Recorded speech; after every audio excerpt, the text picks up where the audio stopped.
আজকে আমরা পশ্চিমবঙ্গ মধ্যশিক্ষা পর্ষদ থেকে 2021 সালে দেওয়া ক্লাস 6 এর অঙ্কের 2 নম্বর মডেল অ্যাক্টিভিটি টাস্কটাকে নিয়ে আলোচনা করব। তো এখানে প্রথমে আমাদের কিছু এমসিকিউ প্রশ্ন দেওয়া রয়েছে। কি বলছে দেখো, বলছে যে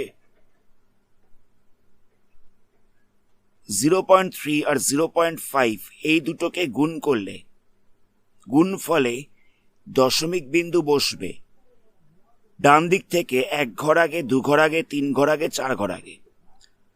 তো আমাদের কত কত গুণ করতে দেওয়া হচ্ছে, আমাদের 0.3 তার সাথে মাল্টিপ্লাই করতে দেওয়া হচ্ছে 0.5 কে।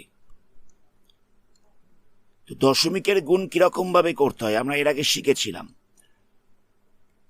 0.3 এর সাথে মাল্টিপ্লাই করতে হবে 0.5 কে। তো আমরা 3 আর 5 কে মাল্টিপ্লাই করবো, তাহলে হয়ে যাচ্ছে 15। তো এখানে পেছন দিক থেকে 1 ঘর আগে দশমিক রয়েছে, এখানেও পেছন দিক থেকে 1 ঘর আগে দশমিক রয়েছে। 1 আর 1 যোগ করলে হয়ে যাচ্ছে 2। তাহলে মোট 2 ঘর আগে দশমিকটা বসবে। পেছন দিক থেকে মানে ডান দিক থেকে মোট 2 ঘর আগে দশমিকটাকে বসাতে হবে। তো এখানে বলছিল ক ঘর আগে দশমিকটাকে বসাতে হবে, 2 ঘর আগে দশমিকটা বসাতে হবে।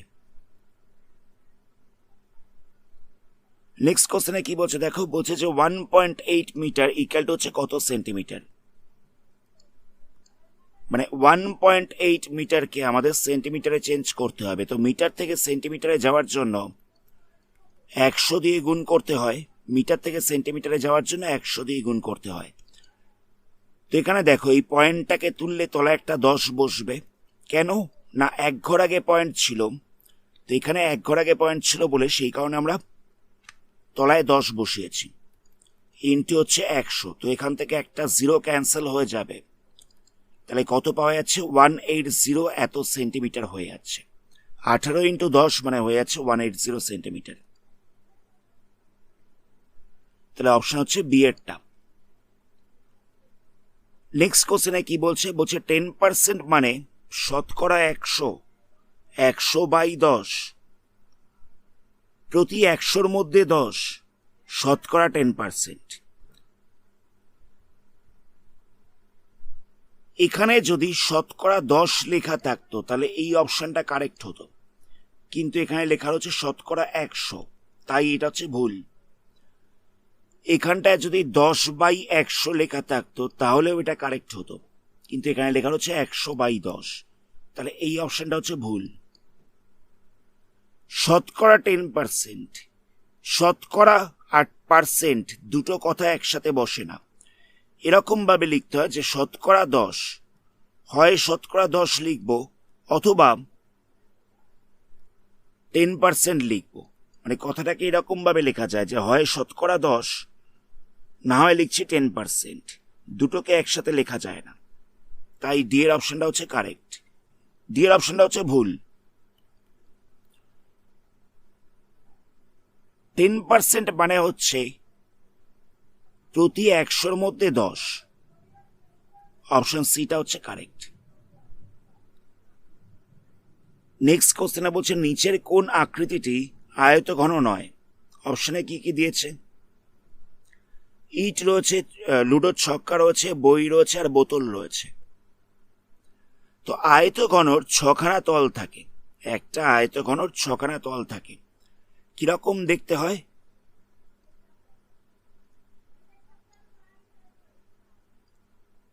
আয়তঘন দেখতে হয় কিছুটা এরকম। তো একটা ইট হচ্ছে আয়তঘন, একটা লুডোর ছক্কা হচ্ছে আয়তঘন, একটা বইও হচ্ছে আয়তঘন। আয়তঘন নয় কোনটা, বোতল, বোতলটা আয়তঘন নয়। তাহলে অপশন হচ্ছে ডি এরটা। নেক্সট কোশ্চেনে কি বলছে, নেক্সট কোশ্চেনে বলছে -2.1 একটা ঋণাত্মক পূর্ণ সংখ্যা। আচ্ছা, -2.1 রয়েছে, 0.1 রয়েছে, তাহলে এটা পূর্ণ সংখ্যা কি করে হবে, পয়েন্ট রয়েছে তো, তাহলে এটা পূর্ণ সংখ্যা নয়। ঋণাত্মক সংখ্যা কিন্তু পূর্ণ সংখ্যা নয়। তাহলে এই যে স্টেটমেন্টটা রয়েছে এটা হচ্ছে ফলস। এখানে আমাদের ট্রু ফলস দেখতে বলা হয়েছে। আবার নেক্সট কোশ্চেনে দেখো, নেক্সট কোশ্চেনে বলছে যে একটা টেবিল দেওয়া রয়েছে, পরিবারের সদস্য সংখ্যা রয়েছে আর পরিবারের সংখ্যা রয়েছে। তো কোনো একটা পরিবারে 3 জন সদস্য রয়েছে, এরকম পরিবারের সংখ্যা কতগুলো? এরকম ফ্যামিলি রয়েছে 2টো। আবার 4জন করে মেম্বার রয়েছে, এরকম ফ্যামিলি রয়েছে কটা? 4জন করে মেম্বার রয়েছে, এরকম ফ্যামিলি রয়েছে। এখানে দেখো 5টা দাগ টানা রয়েছে, 1 2 3 4 5, মানে 4জন মেম্বার রয়েছে, এরকম ফ্যামিলির সংখ্যা হচ্ছে 5। তো এখানে কি বলছিল? 4জন সদস্যযুক্ত পরিবারের সংখ্যা 5। এই স্টেটমেন্টটা ট্রু রয়েছে। এই ছকেতেও এটাই দেওয়া ছিল। নেক্সট কোশ্চেন দেখো, এখানে একটা ছবি দেওয়া রয়েছে। ছবিটা কিরকম রয়েছে? এখানে 3টে সরলরেখা রয়েছে, এ বি সি ডি, আর একটা হচ্ছে ই এফ। এই হচ্ছে এ বি সরলরেখা, এই হচ্ছে সি ডি সরলরেখা, এই হচ্ছে ই এফ সরলরেখা।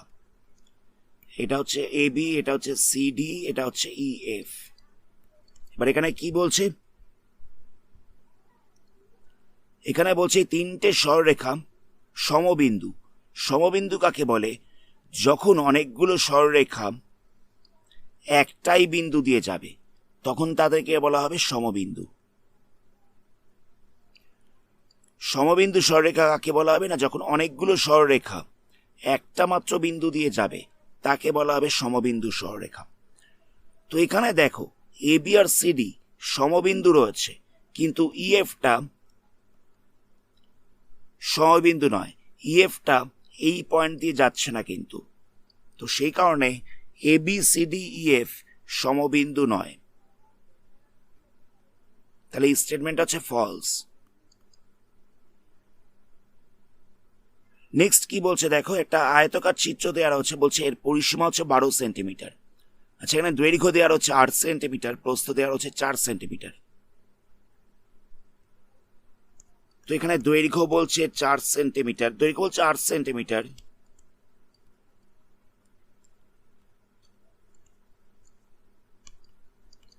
প্রস্থ বলছে 4 সেন্টিমিটার।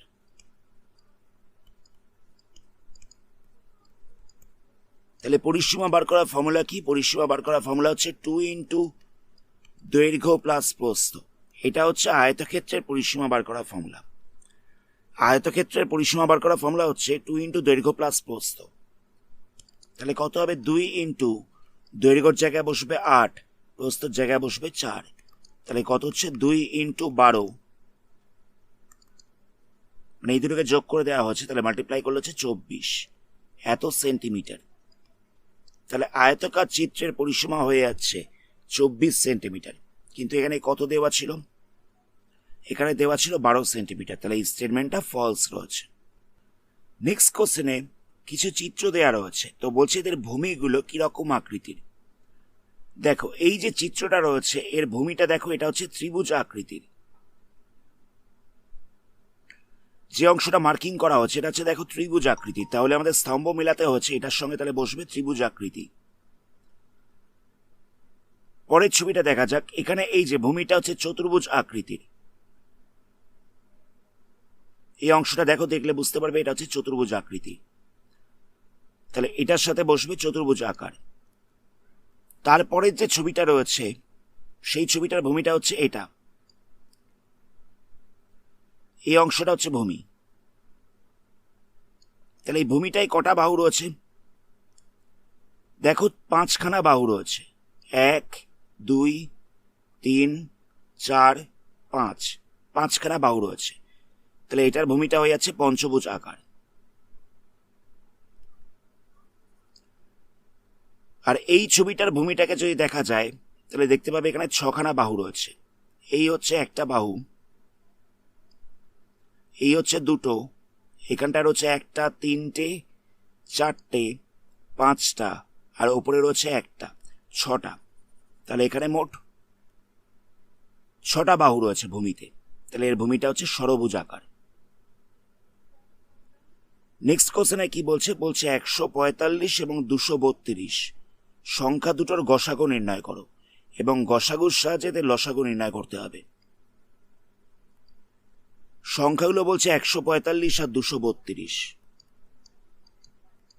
তাহলে সবার আগে এদের গসাগুটা বার করতে হবে। তো আমরা ভাগ প্রক্রিয়ায় গসাগু বার করছি।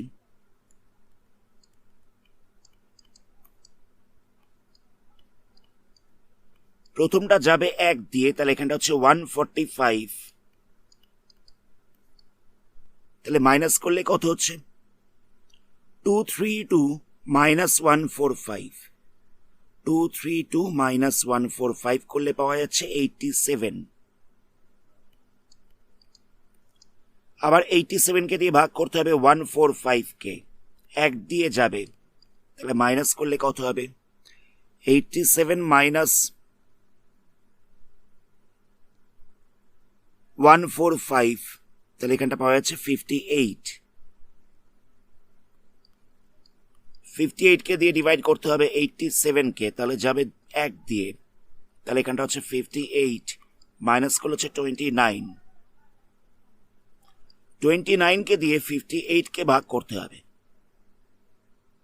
তাহলে যাবে 2 দিয়ে, তাহলে এখানটা হচ্ছে 58। তাহলে আমরা দেখতে পাচ্ছি 145 এবং 232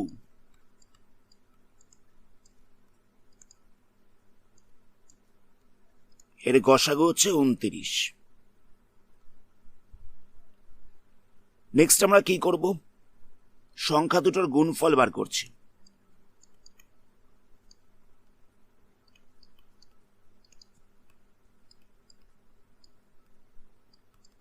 সংখ্যা দুটি গুণফল কত হবে 145 ইন্টু 232 হয়ে যাবে। মাল্টিপ্লাই করার দরকার নেই, এখানে গুণ চিহ্ন দিয়েই ছেড়ে দেবে। এবার আমাদের বলেছিল গসাগুর সাহায্যে লসাগু বার করতে, তাহলে লসাগু কত হবে, সংখ্যা দুটোর গুণফলকে গসাগু দিয়ে ভাগ করে দিতে হবে।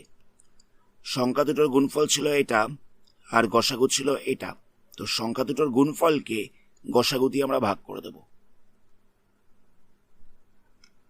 তো এখানে 145কে 29 দিয়ে ডিভাইড করা যাবে, তাহলে এখানটা হচ্ছে 5, লাস্টে 5 ইন্টু 232 করতে হবে, তাহলে পাওয়া যাবে 1160, এটা হচ্ছে লসাগু। নেক্সট কোশ্চেনে আমাদের সংখ্যা রেখার সাহায্যে যোগ করতে বলেছে, কত কত দেওয়ার হচ্ছে -7 আর +7 আর -7, +7 আর -7 এই দুটোকে সংখ্যা রেখার সাহায্যে যোগ করতে দেওয়া হচ্ছে। তো আমরা কিরকম ভাবে করব, প্রথমে স্কেলের সাহায্যে একটা দাগ টানবে, মাপগুলো কিরকম নেবে,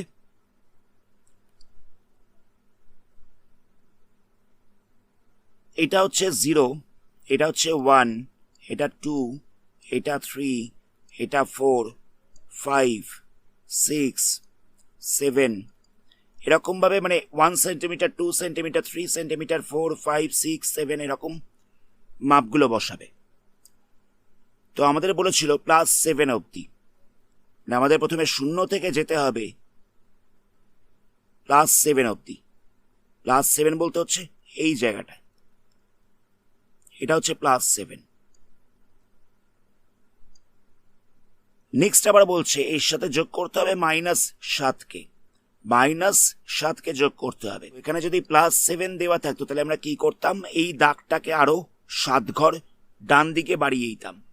যদি +7 দেওয়া থাকতো, তাহলে দাগটাকে আরো 7 ঘর ডান দিকে বাড়িয়ে দিতাম, কিন্তু -7 দেওয়া হচ্ছে, তাই এই দাগটাকে বাঁ দিকে বাড়িয়ে দিতে হবে।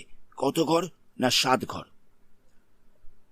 আমরা তাহলে এখান থেকে দাগটাকে বাঁ দিকে বাড়িয়ে দেব 7 ঘর, তাহলে দেখবে এটা 0তেই আসছে, তাহলে যোগফলটা হয়ে যাচ্ছে 0। কথাটা বুঝতে পারলে? কি করলাম, প্রথমে আমরা 0 থেকে 7 অবধি দাগ টানলাম, তারপরে যদি আবার +7 দেওয়া থাকতো, তাহলে আমরা কি করতাম, ডান দিকে 7 ঘর দাগ বাড়িয়ে দিতাম, কিন্তু -7 দেওয়া হচ্ছে, তো -7 দেওয়া হচ্ছে বলে আমরা কি করব, ডান দিকে না বাড়িয়ে বাঁ দিকে 7 ঘর বাড়িয়ে দেব। তাহলে দেখা যাচ্ছে আবার দাগটা এসে মিলে যাচ্ছে 0তে, তাহলে যোগফলটা পাওয়া যাচ্ছে 0। এই মডেল অ্যাক্টিভিটি আজকে এই কটাই প্রশ্ন ছিল। তো আজকের ভিডিওটা আমরা এখানেই স্টপ করছি। পরবর্তী পাঠে অন্য কোনো মডেল অ্যাক্টিভিটি নিয়ে আলোচনা করা হবে। ধন্যবাদ।